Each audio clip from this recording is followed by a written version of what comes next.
오늘은 최두석 시인의 노래와 이야기에 대해 살펴보도록 하겠습니다. 이 작품은 처용설화를 통해 노래와 이야기의 관계에 대해 말하면서 노래와 이야기가 조화를 이룬 시를 쓰고자 하는 소망을 노래하고 있는 시이다. 이 시에서 화자는 시어가 은밀한 리듬과 노래를 갖고 있으며 그것을 정제된 형식으로 표현한 것이 시라고 생각하고 있습니다. 이렇게 뇌수, 이성과 심장, 감성이 결합될 좋은 시가 되므로 이 둘이 긴밀하게 결합되기를 간절히 바라고 있다. 그리고 나는 이러한 시를 쓰고 싶다라는 내용이 되겠습니다. 자, 그럼 전체 한번 읽어보도록 하겠습니다. 노래는 심장에, 이야기는 뇌수에 박힌다. 시작부터. 자, 처형이 밤늦게 돌아와 노래로써 아내를 범한 귀신을 꿇어 엎드리게 했다지만 막상 목청을 떼어내고 남은 가사는 베개에 떨어뜨린 머리카락 하나 건드리지 못한다. 하지만 처형의 이야기는 살아남아 새로운 노래와 풍속을 짓고 유전에 가리라. 정강보가 오선지로 바뀌고 이제 아무도 시집에 악보를 그리지 않는다. 노래하고 싶은 시인은 말 속에 은밀히 심장의 박동을 골라 넣는다. 그러나 내 격정의 상처는 노래에 쉬던나 다스리는 처방은 이야기일 뿐. 이야기로 하필 시를 쓰며 뇌수와 심장이 가장 긴밀히 결합되기를 바란다. 뭔 내용이에요? 뭔 내용인지는 알 것 같은데 뭔 내용인지를 잘 모르겠네요. 그러니까는 대략적으로는 이런 내용이구나 싶기는 해요. 그죠? 자, 첫 구절 어디서 여기서 노래는 심장에 이야기는 뇌수에 박힌다. 이게 기본적으로 전체적인 주제 내지는 대전제가 될 것 같아요. 그런 다음에 처용을 통해서 이제 이야기를 해나가고 있는데 딱히 이거구나 라고 와닿기보다는 대략적 가물가물 뿌연 연기 속에 있는 그런 느낌입니다. 자, 그래서 한 행 한 구절 한 구절 살피면서 따로따로 따져보겠습니다. 자, 첫 번째 행이에요. 자, 노래는 심장에 이야기는 뇌수에 박힌다 라고 했는데 여기서 말하는 노래라고 하는 것은 시를 의미하고요. 그 다음에 심장이라는 건 감성이에요. 그러니까 시는 감성에 기대고 이야기는 가사 내지는 산문이 되겠죠. 뇌수, 이성에 박힌다 라고 보시면 될 것 같아요. 그러니까 노래는 감성에 의지하고 이야기는 이성에 의지한다 라고 하는 것을 이렇게 대립적 시어를 사용해서 시적 대상, 이 시는 지금 노래와 이야기를 얘기하고 싶구나. 그 중에서도 노래, 시에 대한 이야기구나. 그래서 시에 대한 화자의 인식이 드러납니다. 시는 음악과 이야기의 만남이다. 또 감성과 이성을 담아야 한다. 라고 하는 것을 이야기하고 있어요. 자, 전체적으로 어떤 이야기의 대전제, 이 시의 전제에 해당하겠네요. 자, 일행은 시에 대한 화자의 생각이라고 보시면 되겠습니다. 처용이 밤늦게 돌아와 노래로써 라고 하는 거 보니까 처용은 지금 뭐 하는 거예요? 노래를 부르는 사람이죠. 즉 처용설화를 인용하면서 처용을 화자 내지는 시인이라고 봅시다.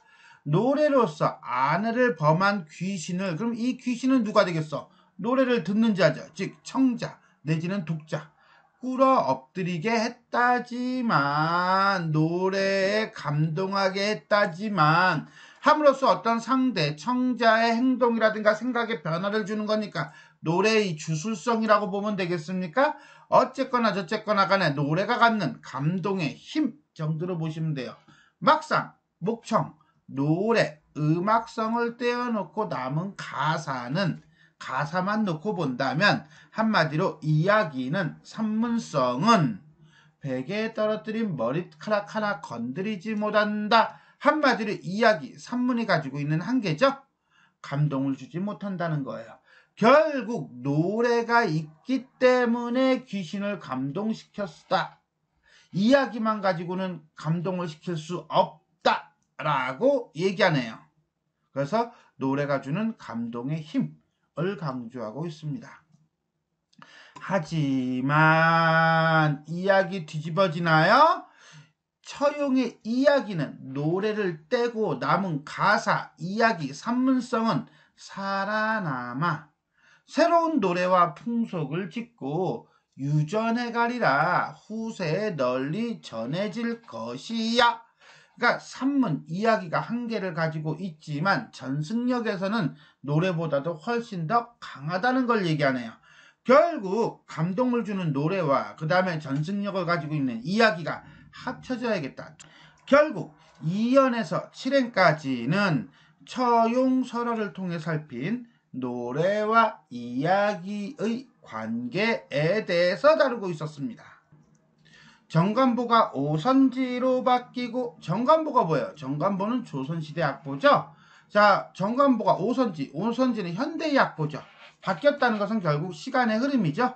조선시대에서 현대로 흘렀다는 거예요.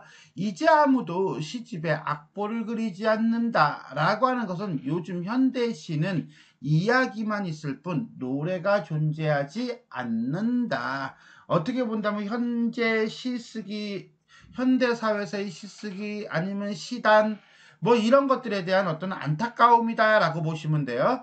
노래하고 싶은 시인은 어찌 본다면 이 노래하고 싶은 시인은 누구예요? 시인 자신이죠. 누구예요? 화자 자신이죠. 결국 화자 자신의 객관화예요. 말 속에 은밀히 심장의 박동을 골라 넣는다. 그 심장의 박동이 뭔데? 노래하고 싶다며. 그러니까 노래하려면 뭐가 필요해? 그렇지, 음악성이 필요할 거냐. 그럼 시에서의 음악성은 바로 뭐야? 리듬이죠. 운율이죠. 결국 심장은 마음을 이루는 말로 감성을 의미하며 이것은 노래로 인한 것이다. 따라서 심장의 박동이라고 하는 것은 둥둥둥, 자, 리듬, 운율을 의미한다라고 볼 수 있겠어요. 결국 여기까지는 노래를 은밀히 말 속에 끌어넣는 현실 내지는 인식이라고 보면 돼요. 8행에서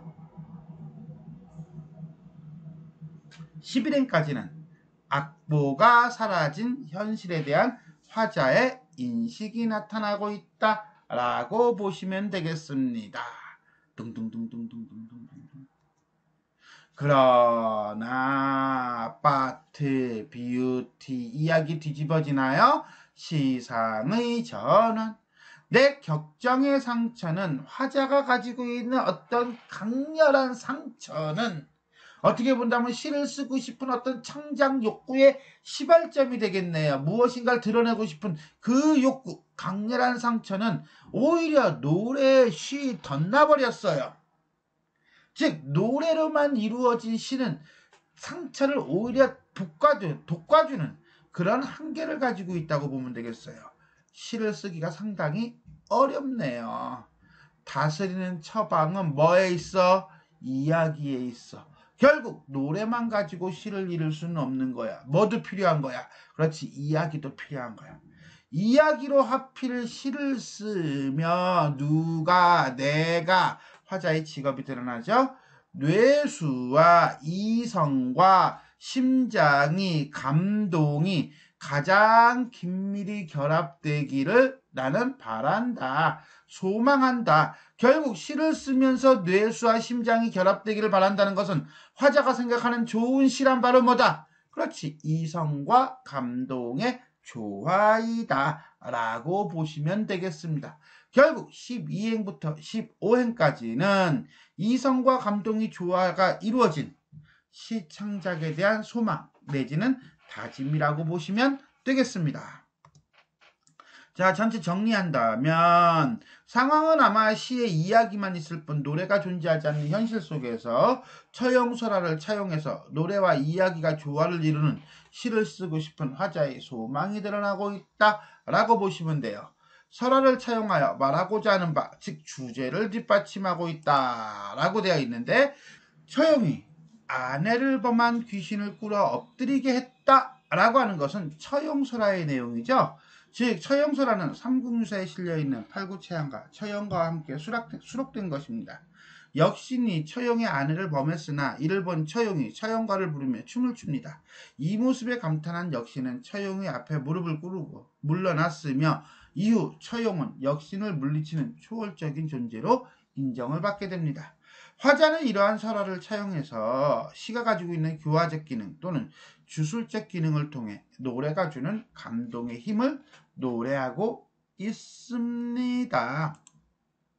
시어의 대비를 통해 시상을 전개하고 있다. 자, 노래는 심장에, 이야기는 뇌수에 박힌다 라고 하는 구절부터 전체적으로 흐름을 본다면 노래란 심장이요, 목청이요, 악보로 비유되고 있습니다. 그럼 이야기는 뇌수요, 가사로 비유되고 있습니다.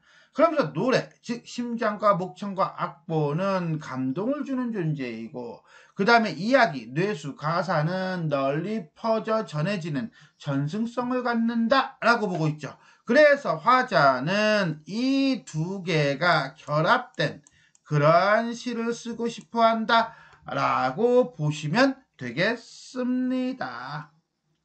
자, 지금까지 우리는 최두석 시인의 노래와 이야기를 살펴보았습니다. 지금까지 내용이 도움이 되셨다면 좋아요와 구독 버튼 눌러주시고요. 알람 설정 부탁드리겠습니다. 수고하셨습니다.